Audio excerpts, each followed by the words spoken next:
Welcome back. देखो, Jharkhand PGT 2023 में जो क्वेश्चन आया है उसमें जो 1 सितंबर को एग्ज़ाम हुआ था उसका क्वेश्चन देख रहे हैं यहाँ पे। और यहाँ पे देखो डिफरेंशियल इक्वेशन का 13 से 14 क्वेश्चन आया है जैसा कि दिख रहा है, ठीक है। और ये आपके लिए गिफ्ट पैक है, इसलिए कि मैं देख रहा हूँ कि सारे ही क्वेश्चन बहुत ही सिंपल ईजी हैं। तो आई होप आप लोगों ने सबको अच्छे से किया होगा। 2-3 का ऑप्शन गलत है, आंसर की गलत दे दिया है, तो हम लोग सबको देख लेते हैं बारी बारी से, ठीक है। तो क्वेश्चन नंबर 44 पहले यहाँ पे ये है ना कि इक्वेशन ऑफ इनवेलप आपको बोलता है the equation of envelope of family of curve, ठीक है, represented by the given solution of differential equation. तो ये जो है ना ये किसको डिनोट करता है? ये डिनोट करता है सिंगुलर सॉल्यूशन को, ठीक है।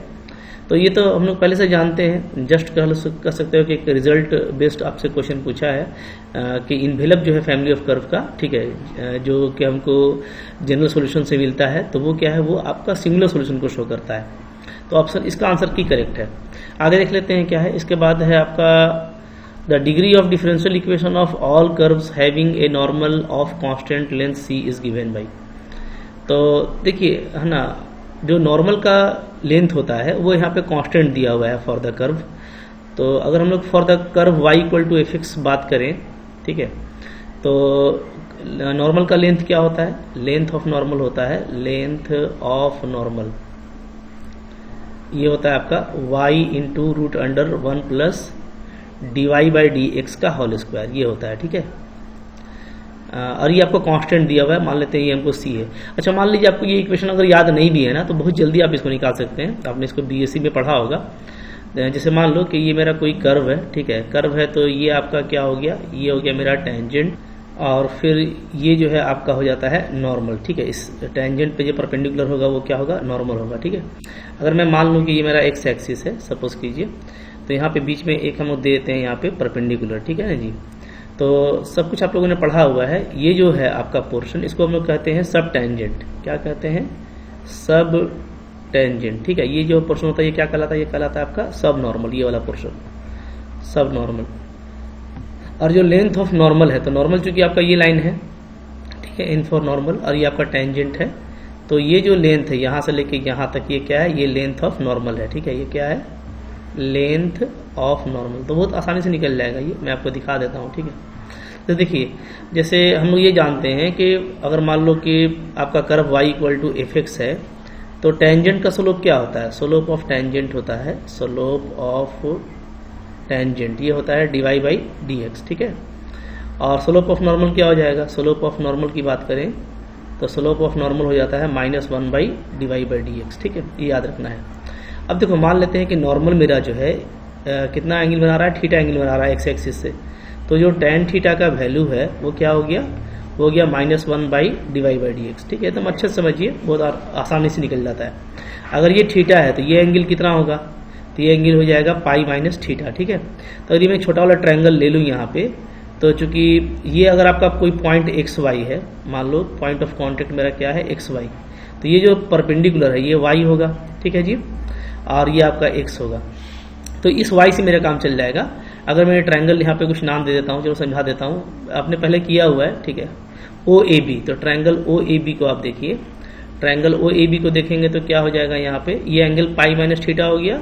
यहाँ पे हम लोग अप्लाई करेंगे साइन पाई माइनस थीटा, ठीक है, इक्वल टू परपेंडिकुलर। परपेंडिकुलर आपका y है, और ये OB जो है ना, यही मेरा क्या है? लेंथ ऑफ नॉर्मल है। तो OB क्या हो जा रहा है? तो OB हो जा रहा है y by sine pi minus theta, sine theta होता है, so it is y by sine theta. जल्दी जल्दी करने की जरूरत है। ये y कॉसेक थीटा हो गया, और कॉसेक थीटा को क्या लिख सकता हूँ मैं? y 1 plus cot square theta का रूट, ठीक है। तो हो गया काम खत्म आपका। देखिए, अब देखिए कॉट थीटा क्या है? अगर tan थीटा ये है तो मैं कह सकता हूँ कि कॉट थीटा मेरा क्या है? Simply dy by d x है, माइनस dy बाई डी एक्स, ठीक है जी। तो इसको अगर हम यहाँ पे पुटअप कर देंगे तो y क्या आ जाएगा? y रूट अंडर आ जाएगा 1 plus dy by d x, dy by d x का होल स्क्वायर, ये आ जा रहा है। तो देखो, यही होता है हमारा लेंथ ऑफ नॉर्मल, ठीक है। तो लेंथ ऑफ नॉर्मल आपका यही आ जाएगा, बहुत जल्दी निकाल सकते हैं। ये कांस्टेंट दिया हुआ है। अगर ये कांस्टेंट दिया हुआ है तो इसको हम लोग स्क्वायर करेंगे, स्क्वायरिंग करेंगे, क्या हो जाएगा? 1 प्लस स्क्वायर रूट आपका हटाना जरूरी है ना डिग्री के लिए, तो स्क्वायर कर दिया तो आप देखो ये आ गया। यहाँ पर डिग्री तो दिख रहा है हम लोगों को साफ साफ, क्या है? 2 है, ठीक है, क्योंकि हाईएस्ट ऑर्डर डेरिवेटिव आपका यही है, इसका डिग्री 2 है, और आंसर की भी आपको b दे रखा है। तो बिल्कुल ये करेक्ट है, तो बहुत जल्दी बन जाएगा। ठीक है, अब रहता है क्या है कि किसी किसी का रिवीजन थोड़ा कम रहता है तो उनको ये इश्यूज आए होंगे, बट अगर आप देखोगे तो मुश्किल क्वेश्चन नहीं था। ठीक है, नेक्स्ट देखते हैं। देखिए नेक्स्ट क्वेश्चन है हमारा यहाँ पे 46 नंबर, बोलता है कि a differential equation may be solved, may not be solved, have been solved, none of the option. देखो इसमें तो लॉलीपॉप चीज़ है, आप भी जानते हैं कि डिफरेंशियल इक्वेशन कुछ ऐसा भी होता है जो सोल्व नहीं किया जा सकता, तो मे नॉट बी सोल्व वाला आपका करेक्ट ऑप्शन है। आंसर की भी आपको यही दे रखा है, तो बिल्कुल ये करेक्ट है। ठीक है, आगे चलिए, तो सब लॉलीपॉप क्वेश्चन कुछ आपको दे दिया है ना। फिर यहाँ पे देखो the solution of this equation contains 3 arbitrary constant. यहाँ पे 3 आर्बिट्रेरी कांस्टेंट है, ए है, बी है और सी है। बोलता है which are really equivalent to, तो थोड़ा सा इसको रिड्यूस कर दीजिए। ठीक है, बहुत ही आसान है। जैसे देखो इसको मैं ऐसे लिख सकता हूँ ना, ए साइन एक्स तो ठीक है। ठीक है, फिर मैं इसको खोल देता हूँ, B cos A plus B का फॉर्मूला लगा दीजिए, cos x cos C minus sine x sign सी। ठीक है जी, अब क्या कीजिए ना, इसको थोड़ा इसको और अच्छे से ऐसे लिख सकते हैं, A sine x plus B cos x cos C minus B sine C sine x. ठीक है जी, अब तो यहाँ पे आप देख सकते हो कि साइन एक्स ना आप कॉमन ले लो इन दोनों को, तो क्या आ जाएगा, ए माइनस बी साइन सी आ जाएगा, और साथ में आ जाएगा आपका साइन एक्स, प्लस हो जाएगा हमारा बी कॉस एक्स और कॉस सी। ठीक है जी, तो अब आप देखोगे नहीं पूरा एक कांस्टेंट है, इसको मैं कोई दूसरे कांस्टेंट के साथ में रिप्लेस कर देता हूँ, तो ये आपका हो जाएगा जस्ट सी डैश, तो एक नया कांस्टेंट ले लिए। ठीक है, पूरा कांस्टेंट ही था। तो अब आप देखेंगे बी कॉस सी, यहाँ पे बी कॉस सी को एक साथ कर देते हैं, कॉस एक्स, इसको भी कुछ नया ले लेते हैं, बी डैश। ठीक है, तो सी डैश साइन एक्स और प्लस ये आपका आ जा रहा है बी डैश कॉस एक्स। तो कुल मिला जुला करके अगर रिड्यूस किया जाए तो 2 ही आपके पास में आर्बिट्रेरी कांस्टेंट बचेगा। तो यहाँ पे ये वाला करेक्ट ऑप्शन है, और यही आपको आंसर की भी दे रखा है सी नंबर, तो ये आपका बिल्कुल करेक्ट है। ठीक है, तो देखो आसान लॉलीपॉप तरह का क्वेश्चन है, तो आई होप आप लोगों ने इसको इसी तरीके से किया होगा। नेक्स्ट देख लो क्या है यहाँ पे, नेक्स्ट क्वेश्चन है मेरा, which of the following is not an integrating factor. ठीक है, अब देखिए ये तो जनरल प्रैक्टिस से है ना, x d y minus y d x, क्योंकि एग्जैक्ट डिफरेंशियल इक्वेशन हम लोग पढ़े हुए हैं, तो एग्जैक्ट डिफरेंशियल इक्वेशन में ये तो बहुत फेमस फॉर्म है, x d y minus y d x. ठीक है, मतलब इसके नीचे अगर एक्स स्क्वायर लग जाए, यानी अगर मैं इसकी बात करूं, ठीक है, अगर इसको मैं लेता हूं इंटीग्रेटिंग फैक्टर, तो इससे ये क्या हो जाएगा, एग्जैक्ट फॉर्म में आ जाएगा डी वाई बाई एक्स। ठीक है जी, तो बिल्कुल ये इंटीग्रेटिंग फैक्टर है। इसको अगर लीजिएगा तो क्या आ जाएगा, तो x d y by d x d y minus y d x by क्या आ जाएगा, x square plus y square. Again ये एग्जैक्ट फॉर्म है, किसका एग्जैक्ट फॉर्म है, तो ये है आपका tan inverse y by x का। ठीक है, तो ये भी आपका इंटीग्रेटिंग फैक्टर है। अगर हम लोग इसका बात करें 1 बाई एक्स वाई का, तो इससे क्या आ जाएगा, इससे आ जाएगा x d y y d x, ये आपका है। ठीक है, डिवाइडेड बाई एक्स वाई, तो ये एग्जैक्ट फॉर्म हो जाएगा लॉग वाई बाई एक्स का आ जाएगा। ठीक है, इस तरीके से देखो आ जा रहा है। ठीक है, ये कैसे आएगा आप देख सकते हैं ना, ये d y by y minus d x by x हो जाएगा, तो l n y minus l n x यानी l n y by x आएगा। ठीक है, तो ये सारा ही आपका इंटीग्रेटिंग फैक्टर है, सबको एग्जैक्ट में चेंज कर देता है। तो एक्स बाई वाई बच गया, तो एक्स बाई वाई इसको एग्जैक्ट में चेंज नहीं कर पाएगा। ठीक है, so it is the correct option कि ये इंटीग्रेटिंग फैक्टर नहीं होगा। ठीक है, बोला था नॉट एन इंटीग्रेटिंग फैक्टर, तो यहाँ पे जो ऑप्शन नंबर डी है आपका वो करेक्ट है, और आंसर की में भी आपको सेम दे रखा है, तो ये भी आपका ठीक है। ठीक है, आगे चलते हैं। देखो यहाँ पे क्वेश्चन है 49, x divide by d x equal to 2y has the solution. अच्छा, ये लगता है ना कि आपका जो 31 अगस्त को आया था वही क्वेश्चन यहाँ पे भी है, तो यहाँ पे आपका हो जाएगा, ये ऐसे हम लोग कर सकते हैं ना इसको, d y by y is equal to 2 d x by x, ऐसे लिख सकते हैं बिल्कुल। तो यहाँ से ये आ जा रहा है l n y is equal to 2 l n x plus l n c ले लेते हैं। ठीक है, तो ये आपका हो जाएगा l n c x square. ठीक है जी, इधर आपका एल एन वाई हो गया, तो वाई इक्वल टू क्या आ जा रहा है, सी एक्स स्क्वायर। अब ये आपका जनरल इक्वेशन है, अगर सी की वैल्यू मैं 2 लेता हूँ तब भी इसको सेटिस्फाई करेगा, बट ये क्या होगा, पार्टिकुलर सॉल्यूशन होगा, चूंकि एक पार्टिकुलर वैल्यू पे आप काम कर रहे हैं, तो यहाँ पे जो पार्टिकुलर वाला ऑप्शन है वो करेक्ट होगा। तो आंसर की आपको ए दे रखा है। ठीक है, ये जो है रॉन्ग है, इस पे आप ऑब्जेक्शन लगा दो, और आपका जो करेक्ट होगा ना वो क्या होगा, वो होगा हमारा सी ऑप्शन करेक्ट होगा। ठीक है, तो ये आसान क्वेश्चन, इसको आप लोग देख लीजिएगा। आगे देख लेते हैं क्वेश्चन नंबर 50 क्या है। 50 है यहाँ पे, the differential equation associated with the primitive a equal to यहाँ पे देखो, यहाँ पे 3 पैरामीटर है ए बी सी, तो कौन सा डिफरेंशियल इक्वेशन करेक्ट होगा? ये तो देखने ही से लग रहा है कि 3 पैरामीटर है तो 3 बार डिफरेंशिएशन करना होगा, तो यहाँ पे 3 ऑर्डर का तो एक ही डिफरेंशियल इक्वेशन है, ठीक है। तो option number A he correct होना चाहिए। तो सिंपल रिजल्ट से कुछ करने का जरूरत नहीं है यहाँ पे।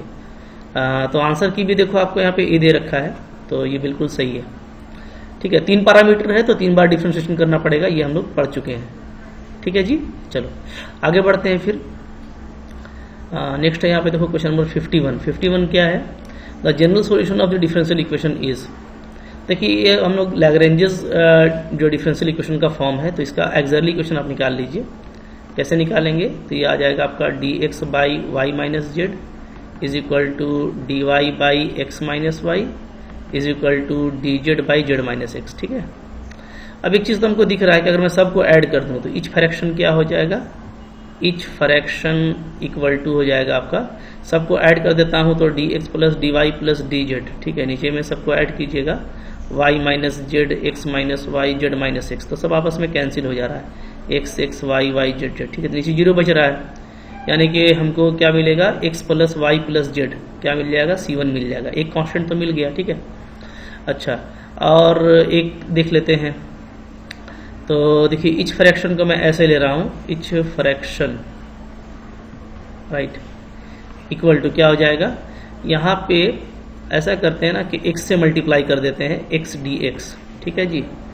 और यहाँ पे x z आ जाएगा ना, तो इसमें हम लोग z से मल्टीप्लाई कर देते हैं प्लस z dy। देख लेते हैं क्या आएगा।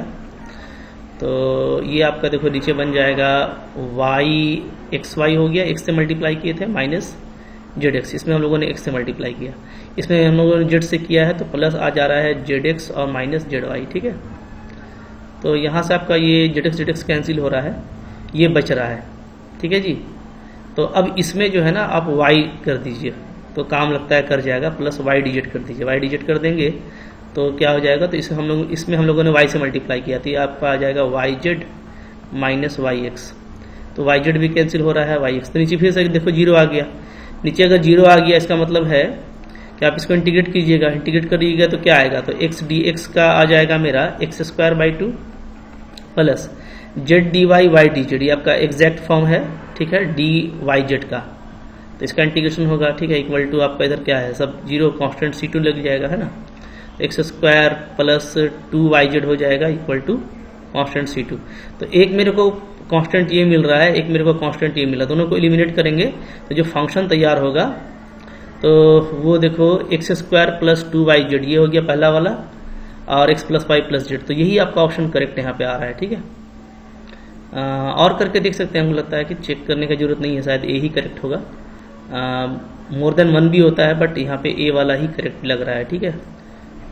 तो आंसर की भी ए दिया है तो ये आपका करेक्ट है, ठीक है। इस तरीके से आप कर सकते हैं आसानी के साथ में। आई होप आप लोगों ने ऐसे ही किया होगा। चलो नेक्स्ट देख लेते हैं क्या है इसके बाद। नेक्स्ट देखिए क्वेश्चन नंबर 52 है। यहाँ पे बोलता है कि ये जो डिफरेंशियल इक्वेशन है इसका कैरेक्टरिस्टिक्स रूट्स क्या होगा। तो ये तो काफ़ी सिंपल हो गया, इसको हम लिख सकते हैं कैसे? M square minus 2m minus 10 equal to 0, ठीक है।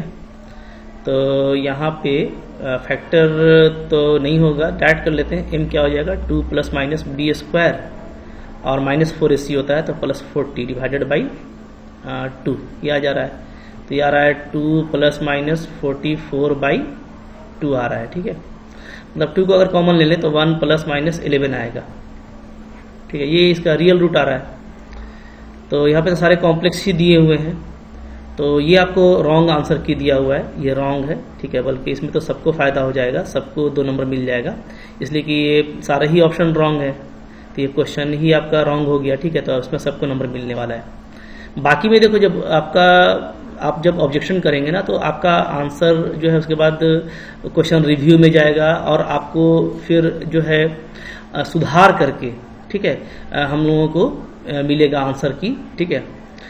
तो जिसका ऑप्शन मैच करेगा उसी को नंबर मिलेगा, लेकिन जिसमें रॉन्ग हो जाता है उसमें आपको सबको फायदा होगा। तो जब रिवाइज्ड आंसर की आएगा तो वो जिसका आंसर मैच करता है उसके अकॉर्डिंग फिर उसको मार्क्स मिलेंगे, ठीक है। तो जैसे मैं बता रहा हूँ बिल्कुल कॉन्फिडेंट रहिए, ठीक है, जो मैं बता रहा हूँ वो करेक्ट है। तो जिसका जो है मैच कर जाएगा तो उसको मार्क्स मिलेंगे, और जिस तरह का जो रॉन्ग हो जा रहा है उसमें सबको फायदा हो सकता है। सबको नंबर मिलेगा, ठीक है, इस क्वेश्चन का। तो यहाँ पे चारों ऑप्शन रॉन्ग है। यहाँ पे आप जो है ऑब्जेक्शन रेज कर दीजिएगा, ऑल ऑप्शन, ठीक है, या multiple option wrong, all option is wrong, सारा ही यहाँ पे रॉन्ग है, ठीक है, क्योंकि यहाँ पे रियल रूट हमको मिल रहा है। आगे देख लेते हैं फिर क्या है। फिर है क्वेश्चन नंबर 53 में क्या है जी, यहाँ पे बोलता है कि p square minus p x equal to q है, ठीक है। ये देखिए, ये आपका non linear partial differential equation है, PDE है बट नॉन लीनियर, ठीक है। तो इसके लिए आप इसको चारपित से बना सकते हो, स्पेशल फॉर्म से भी बना सकते हो, बट यहाँ पे स्पेशल फॉर्म कोई ऐसा नहीं है, तो चारपित से कर लेते हैं। चारपित से करेंगे तो हम लोग को तो ये दिख रहा है ना कि dp बाई p, ठीक है, ये आ रहा है, और dq बाई यहाँ पे क्या आ जा रहा है जी, 0। चारपित का फॉर्म मैंने आपको बताया है। तो यहाँ से q आपको देखिए कांस्टेंट मिल जा रहा है। q अगर कांस्टेंट है तो उसको इसमें पुटअप कर दीजिएगा, तो क्या आ जाएगा, p square minus p x is equal to c, ठीक है। तो p square minus p x minus c equal to 0 आ जाएगा। यहाँ से p का वैल्यू ऐसे निकाल सकते हो, x plus minus b square minus 4ac divided by 2, ये आ गया। तो p का वैल्यू ये आ जा रहा है, ठीक है। तो इसको सिंप्लीफाई करके आप ऐसे भी लिख सकते हैं, p को सिंपली ऐसे लिख सकते हैं, ठीक है। 1/2 को बाहर कर लीजिए तो x बचेगा, प्लस ये चूंकि 4c ये कांस्टेंट ही है, जिसको मैं ले लेता हूँ x square plus a square, कोई इशू नहीं है। ए स्क्वायर को मैंने 4c ले लिया, क्योंकि इसका इंटीग्रेशन करना ईजी होगा। अब देखिए इसका जो सोल्यूशन मिलता है वो कहाँ से मिलता है, वो मिलता है digit equal to p d x plus q d y से, ठीक है। तो पी डी एक्स कीजिएगा तो इसका आपको करना पड़ेगा इंटीग्रेशन। तो यहाँ पे 1/2 x plus root under x square plus a square, ये हो जाएगा, ठीक है, d x plus q d y यानी सी डी वाई। अब इसका इंटीग्रेशन अगर करते हैं हम लोग तो हमको मिलेगा जेड इक्वल टू एक्स का हो जाएगा आपका एक्स स्क्वायर बाई 2, तो ये हो जाएगा 4, ठीक है जी। फिर इसका क्या होता है, तो इसका हो जाएगा हम लोगों का एक्स बाई 2 होता है, तो एक्स बाई 4 हो जाएगा, दिस प्लस हो जाएगा हमारा a square by 4 ln x plus this 1, ठीक है, ये पूरा आएगा, और आपका प्लस सी वाई। तो इस तरह का आ रहा है यहाँ पे, ठीक है। पर जो ऑप्शन दे रखा है ना, तो ऑप्शन यहाँ पे एक्सपोनेंट के फॉर्म में है, तो अब हो सकता है किसी और मेथड से इसने बनाया हो, लेकिन देखिए अब जो डिफरेंशियल इक्वेशन, ये तो फेमस डिफरेंशियल इक्वेशन है, इसको चारपित से ही बनाना इस तरीके से जल्दी इजी होता है, सुटेबल होता है। तो आप इसको राय सिंघानिया के बुक में भी देख सकते हो, ठीक है, और आप इसमें भी क्लेम कर सकते हो कि इसमें जो ऑप्शन दिए गए हैं तो ये इसी ऑप्शन के अकॉर्डिंग आंसर आए, ये जरूरी नहीं है। तो इस क्वेश्चन को आंसर के अकॉर्डिंग सही से नहीं फिट किया गया, ठीक है, क्योंकि इसको एक्सपोनेंट में चेंज करना किस मेथड से करेंगे तो ये थोड़ा एक नया काम होगा। तो इस क्वेश्चन में भी आप ऑब्जेक्शन रेज कर सकते हैं, ठीक है, देख लीजिएगा। हाँ, तो आगे बढ़ते हैं फिर। नेक्स्ट है यहाँ पे देखो क्वेश्चन नंबर 54 क्या है जी, ये बोलता है पार्शियल डिफरेंशियल इक्वेशन है। ये तो आपका क्लोरेट्स फॉर्म है ना, क्लोरेट्स फॉर्म है ये। तो क्लोरेट्स फॉर्म में तो डायरेक्टली आंसर लिख देते हैं हम लोग, जो कंप्लीट इंटीग्रल है क्या आ जाएगा, ए एक्स प्लस बी वाई, मतलब पारा जो आपका p है उसको a से रिप्लेस कर दीजिए, q को b से कर दीजिए, तो माइनस साइन ए बी, ये हो जाएगा, ठीक है। अब यहाँ पे आप देख सकते हैं कि ऑप्शन जो है कोई ऑप्शन प्रॉपरली नहीं मैच कर रहा, थोड़ा थोड़ा मिस्टेक है, ठीक है, माइनर मिस्टेक है। तो इस क्वेश्चन में भी सबको फायदा हो सकता है जी, ठीक है। तो यहाँ पे आंसर की बी नॉट परफेक्टली ट्रू, ठीक है, नॉट करेक्ट कह सकते हैं हम लोग, क्योंकि बी नंबर में जो लिखा है ना यहाँ पे ए बी होना चाहिए था, साइन ए बी, लेकिन साइन ए क्यू लिखा है, तो इसका तो फायदा होना चाहिए। तो ये भी क्वेश्चन आप ऑब्जेक्शन कर दो कि इसमें कोई भी ऑप्शन आपका करेक्ट नहीं दिया हुआ अकॉर्डिंग टू सॉल्यूशन, ठीक है। और ये सॉल्यूशन को आप इमेज बना करके डाल सकते हैं, कोई इशू नहीं है। मैंने बताया था इमेज आपका 200 KB से कम होना चाहिए, तो उसके लिए आप क्या करना कि मोबाइल से इमेज बना करके उसका फिर स्क्रीनशॉट ले लेना, तो फिर उसका साइज कम हो जाता है, ठीक है। इस तरह का सिंपल क्वेश्चन है। डेफिनेटली आप जब इसको ऑब्जेक्शन करेंगे, रिव्यू में जाएगा, तो इसका आपको फायदा होगा, बिल्कुल मार्क्स मिलेंगे, ठीक है। तो फिर है 55 क्या है यहाँ पे देखिए सेकेंड ऑर्डर कैनोनिकल फॉर्म का क्वेश्चन दिया है। हालांकि ये सिलेबस में इस तरह का मेंशन नहीं था, बट है काफ़ी आसान, ठीक है, आप लोगों ने पढ़ा होगा। Partial differential equation second order का है, जिसमें एस स्क्वायर माइनस 4RT अगर ग्रेटर देन 0 है तो ये हाइपरबोला को रिप्रेजेंट करता है, ठीक है। फेमस क्वेश्चन है, इसका आंसर भी सही है, ठीक है। चलो आगे देख लेते हैं। फिर है 56 में क्या है यहाँ पे, ये आपका पीई पूछा है, हालांकि लिखना चाहिए पार्टिकुलर इंटीग्रल, इसका मतलब होता है कि आपसे पार्टिकुलर इंटीग्रल पूछ रहा है, ठीक है। तो एक्सप्लेन नहीं किया, करना चाहिए, कोई इशू नहीं है। चलो ठीक है, क्या हो जाएगा इसका, तो सिंपली हो जाएगा EX/D+2 और D-1 का होल क्यूब, ठीक है जी। ये होगा EX/D+2 और D-1 का होल क्यूब हो जाएगा। तो यहाँ पे देखो हम लोग देख रहे हैं कि ये वाला जो है नॉन जीरो है, मतलब अगर हम डाल दें D के प्लेस में 1, चूँकि E का पावर 1x है तो ये नॉन जीरो, तो यहाँ डाल सकते हैं। तो ये आपका आ जाएगा EX/3, ठीक है। D के वैल्यू पे, D की जगह पे 1 पुट कर दिया तो 3 हो गया, और ये मैंने D-1 का होल क्यूब, ठीक है। अब ये देखिए ये आपका जीरो वाला फॉर्म है, यहाँ 1 डालेंगे तो जीरो हो जाएगा। तो उसका तरीका क्या है कि मैं EX को बाहर कर लेता हूँ, तो EX/3 बाहर हो जाएगा, ठीक है। और D को रिप्लेस कर देंगे किससे, D+1 से। D+A से होता है, पढ़ा हुआ है आप लोगों ने, तो D+1 से रिप्लेस कर दीजिए, तो ये आपका आ जाएगा D+1 - 1 यानी D क्यूब आ जाएगा, इंटू यहाँ पे 1 बचेगा, तो ये आपका आ जा रहा है EX/3। अब देखिए 1 का D क्यूब, क्या मतलब क्या होगा, एक बार इंटीग्रेट करेंगे तो x आएगा, दूसरी बार इंटीग्रेट करेंगे तो x² आ जाएगा, और एक बार इंटीग्रेट कर देंगे तो क्या हो जाएगा, x3/6 हो जाएगा, ठीक है। तो फाइनली ये हो जा रहा है x³ EX/18, ये आ रहा है। तो यहाँ पे आपको ऑप्शन दे रखा है सी नंबर करेक्ट ऑप्शन है, ठीक है। और यही आपको आंसर की में भी दिया हुआ है। इस तरह का क्वेश्चन आप लोगों ने किया है, तो मैं तो कहूँगा कि आसान था डिफरेंशियल इक्वेशन का क्वेश्चन, ठीक है। और भी है क्या यहाँ पे, और तो नहीं है, तो और अगर होगा तो देख लेंगे, और जो डिफरेंट और भी चैप्टर्स के क्वेश्चन आए उसको भी देख लिया जाएगा। बट फाइनली मैं ये कहूँगा कि डिफरेंशियल इक्वेशन भाई काफ़ी सिंपल था। 1 तारीख को लेकर के बच्चे कह रहे थे कि कुछ क्वेश्चन मुश्किल है, कुछ क्वेश्चन तो चलो ठीक है, प्योर मैथमेटिक्स का कुछ अच्छा क्वेश्चन डाल दिया है CSIR नेट का, बट डिफरेंशियल इक्वेशन आपके लिए गिफ्ट था। काफ़ी सिंपल क्वेश्चन है, बहुत जल्दी बनने वाला है, तो आई होप आप लोगों ने इसको इसी तरीके से किया होगा। तो चलो और भी जो कुछ क्वेश्चन है तो मैं आपको बोलूँगा कि जो आपको रॉन्ग लगता है वो आप भेजिए, सबको एक तरफ से करने में थोड़ा टाइम लगता है, तो जो आपको लगेगा कि रॉन्ग है उसको मैं एक बार काउंटर चेक कर लूँगा, ठीक है, तो बता दूंगा, और कोई अपडेट होगा तो बताता रहूँगा। और बहुत लोग परेशान हो रहे हैं कट ऑफ के लिए, तो देखिए कट ऑफ भी आपको बताएंगे, बट अभी क्या है कि ये आप जो ऑब्जेक्शन लगा रहे हैं तो इसके बाद ये सारे जो है रिव्यू होंगे, ठीक है, रिव्यू होगा तो उसके बाद आपको एक रिवाइज्ड आंसर की दिया जाएगा ना। उसके बाद डेफिनेटली, चूंकि हम लोग देखे थे कि 31 अगस्त को भी बहुत सारा क्वेश्चन रॉन्ग है, मतलब बहुत सारा ऑप्शन रॉन्ग है, तो उस ऑप्शन के अकॉर्डिंग फिर जिनका ऑप्शन करेक्ट होगा, ठीक है, एज पर रिवाइज्ड आंसर की, उनको जो है नंबर बढ़ेगा उनका। यहाँ पे भी कुछ क्वेश्चन हम लोग देख रहे हैं कि जिसमें सबको भी नंबर मिल सकता है, और कुछ में आंसर के अकॉर्डिंग रिवाइज्ड आंसर किससे फ़ायदा होगा। तो अभी ये सब होने दीजिए, फिर मैं बिल्कुल आपको बता दूंगा कि क्या कट ऑफ जाने वाला है। क्वेश्चन पेपर ओवरऑल दोनों ही ठीक मुझको लग रहा है, ठीक है, चूँकि बैलेंस किया है, कुछ क्वेश्चन मुश्किल दिया तो कुछ क्वेश्चन बहुत ही सिंपल दे दिया है। तो आई होप आप लोगों ने इसी तरीके से किया होगा, बाकी देखते रहेंगे, कुछ भी होगा तो अपडेट कर दिया जाएगा। आई होप आपको ये अच्छा लगा होगा, अच्छा लगा लाइक कीजिएगा, चैनल पर नया सब्सक्राइब कीजिए, ठीक है, पढ़ते रहिए। Thank you very much.